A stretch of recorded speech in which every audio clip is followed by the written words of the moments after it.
Class 8th welcome to the class. बच्चों, आज हम आपके व्याकरण विधि बुक से चैप्टर 9 विशेषण की शुरुआत करेंगे। इससे पूर्व में हमने संज्ञा और सर्वनाम के विषय में जाना था।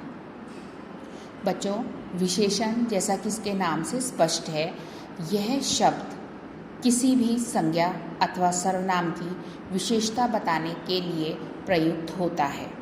हम कुछ सेंटेंसेस देखेंगे। काला कौवा काँव काँव कर रहा था। इस सेंटेंस में कौवा कैसा है? काले रंग का, यानी काला शब्द से कौवा की विशेषता बताई जा रही है। बूढ़ी दादी ने बाहर आकर देखा। दादी कैसी है? बूढ़ी। दादी बोली, देख शिल्पा, कौवा एक रोटी लाया है। इसका मतलब रोटी कितनी है? एक। कौवा तो बहुत अच्छा है, वह मिलकर खाना खाता है, शिल्पा बोली। इस वाक्य के अंतर्गत फिर से कौवा शब्द की विशेषता बताई गई है अच्छा के द्वारा। ऊपर लिखे वाक्यों में आए हुए रेखांकित शब्द काला, बूढ़ी, एक तथा अच्छा संज्ञा शब्दों की विशेषताएं बता रहे हैं। तो इस तरह से बच्चों, संज्ञा या सर्वनाम की विशेषता बताने वाले शब्द क्या कहलाते हैं? विशेषण। और जिन शब्दों की विशेषता बताई जाती है उन्हें क्या कहलाते हैं? उन्हें क्या कहते हैं? विशेष्य। यानी कि विशेषता को क्या कहते हैं? विशेषण।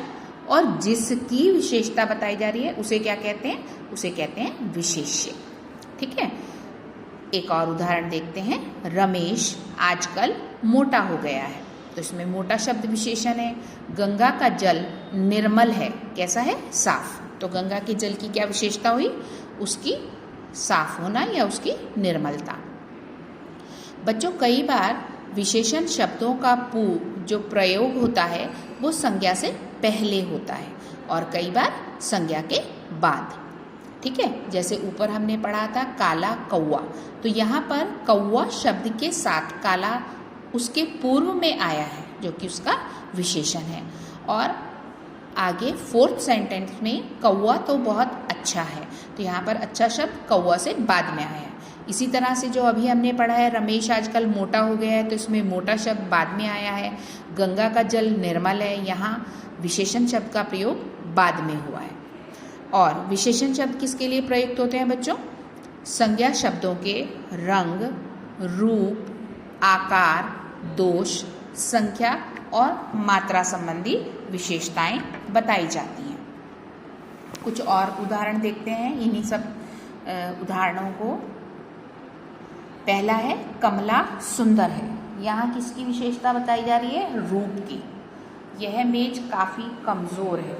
तो यहाँ पर मेज की क्या खासियत है? कमज़ोर होना। हालांकि ये खासियत नहीं है, ये दोष है, लेकिन दोष को भी हम विशेषण में ही शामिल करेंगे। पृथ्वी गोल है। कैसी है? आकार में गोल। बस्ते में कुछ पुस्तकें हैं, तो ये हुआ कुछ, तो ये संख्या को बता रहा है। विवेक अत्यंत बलवान है। बलवान होना क्या है? शरीर का गुण। काला बादल बरसने लगा, तो बादल का रंग कैसा है? काला।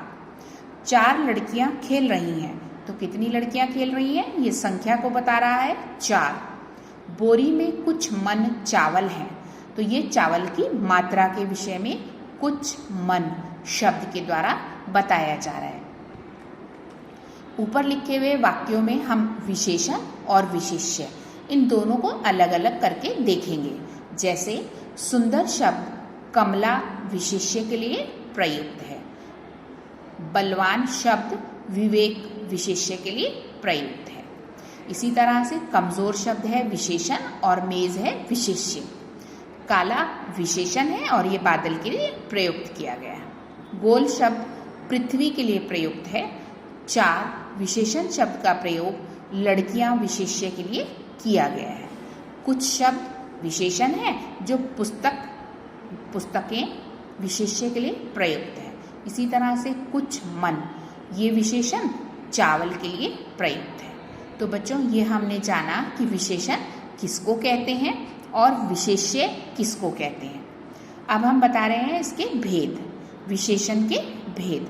तो आज हम इनके नाम के विषय में जानेंगे। गुणवाचक विशेषण। पहला विशेषण है, दूसरा है संख्यावाचक विशेषण, तीसरा है परिमाणवाचक विशेषण और चौथा है सार्वनामिक विशेषण।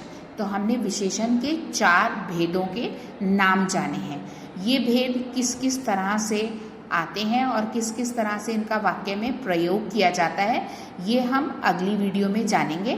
Till then, good bye.